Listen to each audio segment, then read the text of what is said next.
अस्सलाम वालेकुम नाज़रीन, मैं हूं आपकी मेज़बान अरफा शेख और आप देख रहे हैं पंजाब मीडिया डिजिटल।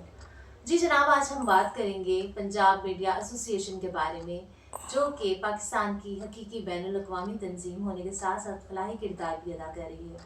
जी जनाब, बताइए कि हम सबसे पहले तो जो काम करने जा रही है वो है इस्लाम की इशाअत का किरदार बड़ा खूबसूरती से अंजाम दे रही है। इसके साथ साथ सहाफ़त में अपना किरदार अदा कर रही है। वो किस तरह कि मुल्क व कौम के लिए एक सहाफ़त की दुनिया एक रीढ़ की हड्डी की मानंद है। अगर ये ना हो तो जुल्म और बर्बरियत और जुल्म के ख़ात्मे के लिए, उसको बेबस लोगों को सहारा देने के लिए, बेरोज़गारों के लिए, ज़ालिम हुक्मरानों और अफसरों की सलाह के लिए कौन काम करेगा?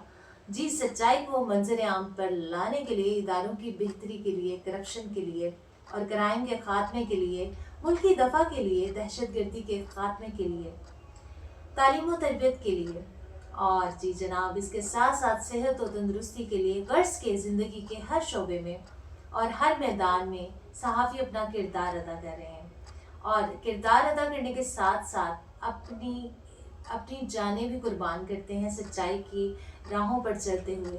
तो क्या जनाब, आपको नहीं लगता कि सहाफ़ियों को तहफ़्फ़ुज़ मिलना चाहिए? जी जनाब, और उनको ज़िंदगी की रोज़मर्रा सहूलियात भी मिलनी चाहिए।